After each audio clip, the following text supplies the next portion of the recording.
Daniel Dillon, The Doppelganger Job. Written by Tane Blackadder, read by Arthur Howard.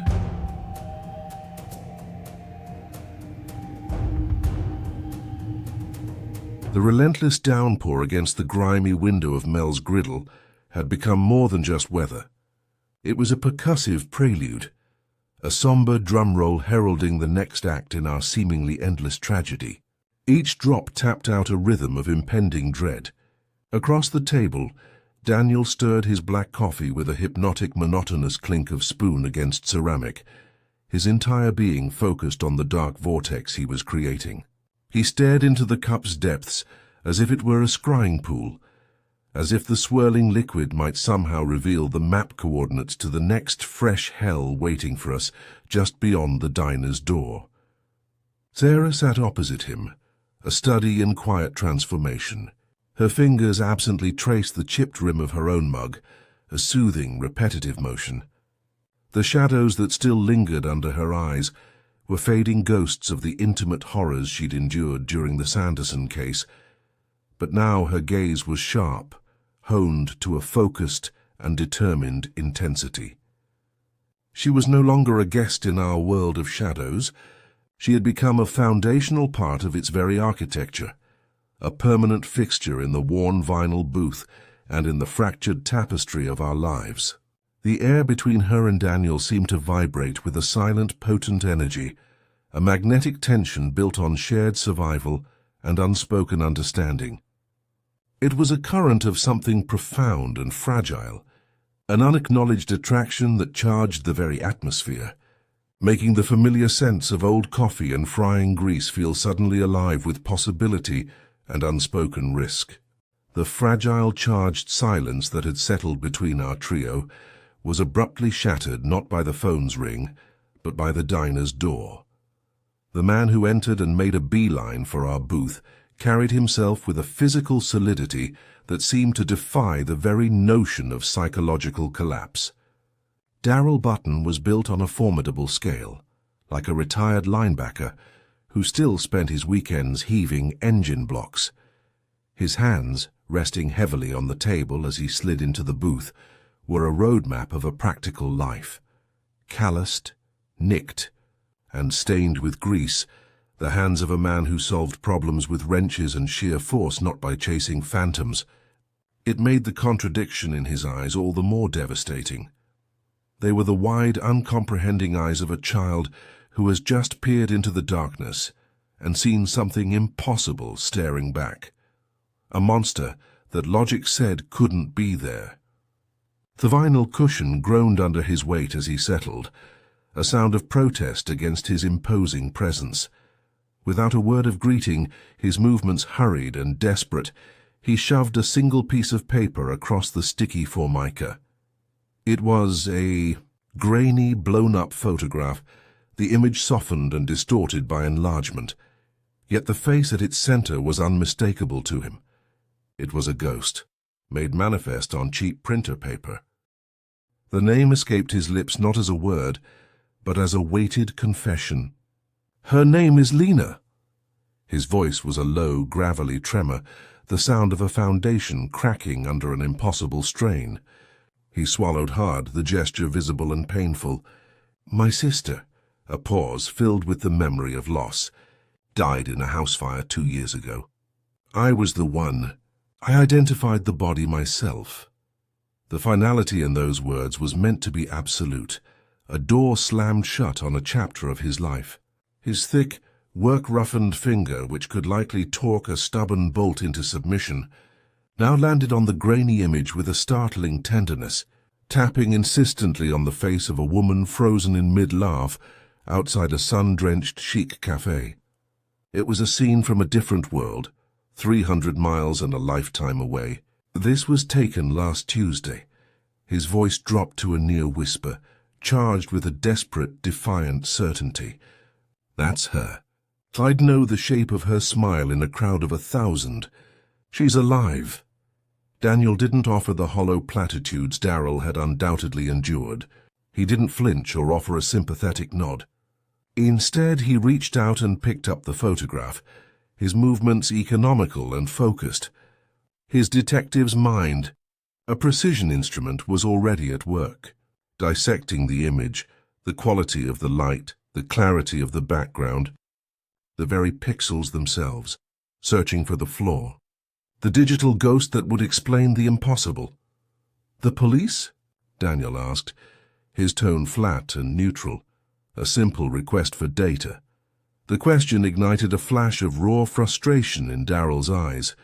"Think I'm crazy," he spat, the word laced with the bitterness of being dismissed. "Just a grief-stricken brother," they said. "Seeing a ghost because I can't let go." They closed the file on Lena the same day they handed me a box of her ashes. The ashes weren't just remains. They were the official, stamped and approved symbol of a truth he now knew was a lie. A cold, familiar dread began to crystallize in the pit of my stomach, a sensation as unmistakable as a sudden drop in barometric pressure before a storm. It was the same specific chill that had crawled down my spine when Henry Claymore, his voice frayed with despair, swore his brother had never boarded the doomed Flight 417. It was the same icy finger that had traced my vertebrae when Eric Harris sat in this very booth, describing blackmail letters that whispered secrets known only to the dead. We had become reluctant specialists in a very specific brand of impossibility, archaeologists of the inexplicable. While Daniel analyzed the ghost, and I braced for the logistical nightmare, Sarah's approach was different. She leaned forward, her focus shifting from the central figure, the woman who was either a miracle or a mirage, to the periphery. Her nurse's eye, trained to spot the subtle, telling symptom everyone else overlooks, scanned the background of the photo with diagnostic precision. Her finger gently touched the glossy surface, pointing to a faint, distorted shape reflected in the cafe's window. "The reflection," she murmured, her voice low but clear, cutting through the tension. "There's a man watching her. See the way he's standing? He's not waiting for a date or scanning a menu. His posture is deliberate, controlled. He's not a passerby. He's a sentry." That single observation, that shift in perspective from the impossible central fact to the terrifying peripheral detail, was the key. It transformed the story from a tragic mystery into a dangerous conspiracy. Daniel's eyes met mine, and in that glance was a silent, grim acknowledgement. Sarah hadn't just seen a man, she had identified a threat. The case was no longer about what Daryl believed he saw. It was about why someone else was watching it too. That was all Daniel needed. The decision was made in that instant, without a single word exchanged between us. We were in. The investigation unfolded with a grim, familiar rhythm, a well-rehearsed dance into the shadows. Daniel vanished into the anonymous flow of that distant city, a predator, adapting his instincts to new territory, his senses tuned to the whispers and tells of the streets. Meanwhile, the air in our booth grew thick with concentration as Sarah and I descended into the digital afterlife of Lena Button. I retreated into my element, the cool blue glow of the spreadsheet, ready to dissect a life through its financial vitals. But the clean, logical columns I rely on for sanity immediately began to warp and contort. Lena's documented existence was not merely a life. It was a masterpiece of meticulous, mundane fabrication. Her death certificate was a work of art, flawless in its bureaucratic finality. Her social security number had been retired with the solemn, irreversible authority of the state. It was a perfect crime of erasure, yet no facade is truly impregnable.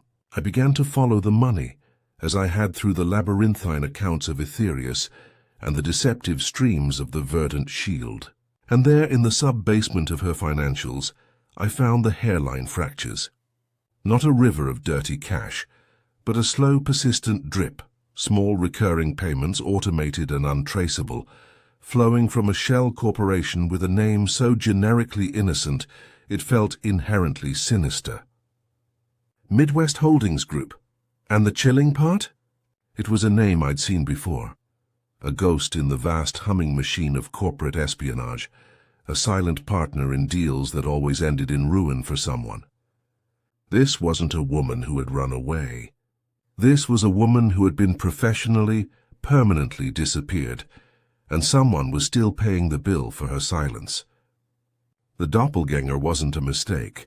She was an asset on a balance sheet. The phone connection was thin, laced with static, a fragile thread stretching across the miles that felt like it could snap at any second. This isn't a woman who faked her death to escape debt or an abusive husband, I told Daniel, my voice tight as I stared at the labyrinth of transactions on my screen. The clean lines of code and numbers were telling a horrifying story. This is a professional-grade disappearing act. It's surgical. A cold analogy formed in my mind, a connection to a past horror. It's like Peter Claymore's actuarial models, the ones that predicted disaster for profit, but this time applied to a human life. They didn't just kill Lena Button. They calculated her death. They ran the probabilities on grief, on bureaucratic inertia, on the exact amount of charred remains needed to satisfy a coroner. They engineered her demise down to the last minute detail, and they did it with the cold precision of a risk assessment. There was a long silence on the other end, filled only by the faint sound of his breathing and the distant city sounds behind him. When Daniel's voice came back, it was stripped of all color, grim and flat. "They're still calculating," he countered, his words dropping like stones. "Daryl was right. She's here. I've seen her. And she's not alone." I could almost see his eyes scanning his surroundings, constantly reassessing the threat. Sarah was right about the man in the reflection. He's a pro. There's a second one, too, a team. They're not just watching her. They're managing her. She moves, they adjust. It's a live operation. The tension, which had been a steady, ominous hum in the background of this case, didn't just escalate, it detonated. The very next day, Daniel, while tracking Lena's pattern to a quiet, tree-lined suburban street, was made. It wasn't a chance encounter, a lucky glance from a lookout. It was a coordinated, deliberate ambush. They had been waiting for him, or for anyone who got too close. The call that shattered the silence in our booth an hour later wasn't from Daniel's number. It was from a blocked line, a void. The voice on the other end was a digitally altered monotone, a synthetic rasp that was utterly devoid of humanity. It recited an address in the city's industrial wasteland, a place of rust and forgotten machinery. Then it delivered the message, a single chilling sentence that turned the blood in my veins to ice. "Stop looking, or the next body you identify will be Dylan's." The line went dead. Panic, cold and absolute, seized me. It was a visceral, paralyzing wave that short-circuited my logical mind. The spreadsheets, the data trails, the patterns, they were all useless. This was a raw physical threat. The image of Daniel, broken and lifeless in some filthy warehouse, flashed behind my eyes with terrifying clarity. My hands trembled, hovering uselessly over the keyboard. But then a point of calm entered the storm. Sarah's hand came to rest on my forearm, her touch firm and surprisingly steady. Her voice when she spoke was low and measured, the same tone she used to calm a terrified patient in the ER. "Michael." She said my name like an anchor. "Breathe. Panic won't find him." Her eyes, wide with a fear that mirrored my own, nonetheless held a fierce, unwavering resolve. "We need to find him now. Think, what would he do? Where would he go if he was hurt? Or if he was trying to lay low?" In that moment, she wasn't the newest member of the team. She was its stabilizing core, the one who could function when the system was crashing. The hunter was missing, and the search party consisted of an accountant on the verge of shutdown and a nurse whose greatest weapon was her compassion. We were all we had.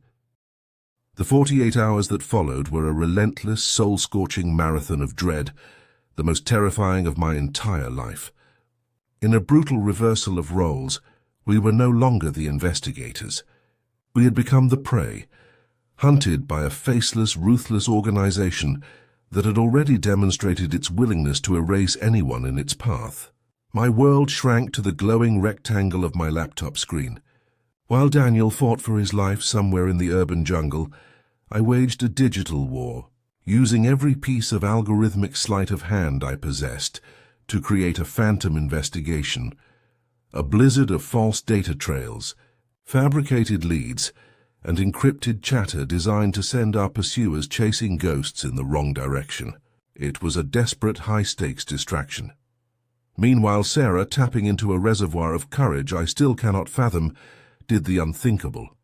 She walked directly into the lion's den.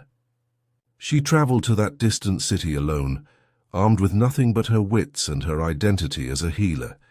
She became a ghost herself, moving through the sterile, fluorescent-lit corridors of hospitals and urgent care clinics. She didn't pose as a detective. She was a distraught sister searching for a missing brother, her calm, professional demeanor effortlessly disarming suspicion where aggression would have raised alarms. She used a nurse's intuitive understanding of triage and trauma centers, asking the right questions in the right way. And then, a miracle, a whispered phone call. She found him. He was holed up in a derelict safe house he'd managed to secure, a crumbling apartment that smelled of dust and decay. He was beaten, his face a mosaic of bruises, one arm held tight against his ribs, but he was breathing. He was alive. The moment we were reunited in that grim space, the air itself crackled with a new, dangerous energy. The relief was instantaneous, a tidal wave that left us shaking. But as it receded, it revealed something else simmering beneath the surface. The hunter, back from the brink, was no longer just determined. He was cold, focused, and utterly, terrifyingly furious. The game had changed. The air in the derelict safe house was thick with the coppery scent of blood and cold fury. Daniel leaned against a crumbling wall, gingerly dabbing a cut on his lip with a ragged cloth. His voice, when it came, was a harsh, damaged rasp, but each word was sharp with crystalline clarity. "They're not just hiding her," he grated out, his eyes burning with a cold fire. "They're using her. She's a sleeper agent, a deep-cover asset." He gestured weakly, painting the horrific picture. They didn't just give her a new name. They gave her a perfect ironclad legend, a tragic, emotionally resonant backstory built on a real woman's death. It makes her utterly, completely believable. Anyone who digs hits a wall of genuine grief. They burned Lena Button to the ground to create a phantom, and Daryl's innocent sighting. It threatened to burn their entire multi-million-dollar investment to ash. The final act was not an investigation. It was a reckoning. We tracked the watchers to a bland, forgettable data firm nestled in a soulless office park. A front operation, chillingly similar to the incinerator plant that had once held Sarah captive. But this time there was no deliberation, no cautious approach. The time for stealth was over. We went in hard and fast. Daniel became a force of nature unleashed, a hurricane of controlled, precise violence. He moved through the sterile corridors not as a man, but as an instrument of pure retaliation. A blur of motion that disarmed and disabled the professional security team with a brutal, surgical efficiency that was both awe-inspiring and terrifying to witness. While he created an expanding perimeter of unconscious bodies, I was a shadow at his heels, my hands steady as I jacked my laptop directly into the heart of their server rack. The machine hummed, its cool blue glow a stark contrast to the chaos, as it began voraciously downloading the digital truth of their entire operation, sucking out their secrets while their defenses lay in ruins around us. We pushed through a final reinforced door, and the hum of the servers filled our ears. And there, in the cold blue light of the data farm, we found her. Lena. But the woman standing before us was not the victim we had been chasing. She was a player, poised at the center of her own personal chessboard. She stood rigid, a compact pistol held in a steady two-handed grip. Yet the barrel wasn't aimed at us, the intruders. It was leveled directly at the man who had been her controller, her handler, who was now backed against a terminal, his face a mask of cold fury and surprise. The entire operation had just been turned inside out. Her eyes found us, but her words were a whisper meant for a brother 300 miles away, a fragile confession carried on the electronic wind. "It was never supposed to be like this, Daryl," she breathed, her voice trembling with a storm of regret and newfound desperate resolve. The organization had promised her a fresh start, a clean slate away from whatever past she was fleeing. But the price had been her very soul, her name, her history, the right to be loved by her own family. They had calculated every risk, every variable, but they had failed to account for the one force that could break their perfect programming, the persistent, undeniable love of a brother who refused to let her go. That love had been the fatal flaw in their algorithm, the ghost in their machine. The fallout was messy, ambiguous. In the chaos that followed, Lena simply vanished into the ventilation shafts and back alleys, a ghost for the second time, but now by her own volition. The organization, its cover blown and its asset rogue, retreated deeper into the shadows, stung but far from destroyed. We had succeeded in pulling Daryl back from the precipice of madness, confirming his sanity. But the truth we delivered to him was a corrosive, bittersweet poison.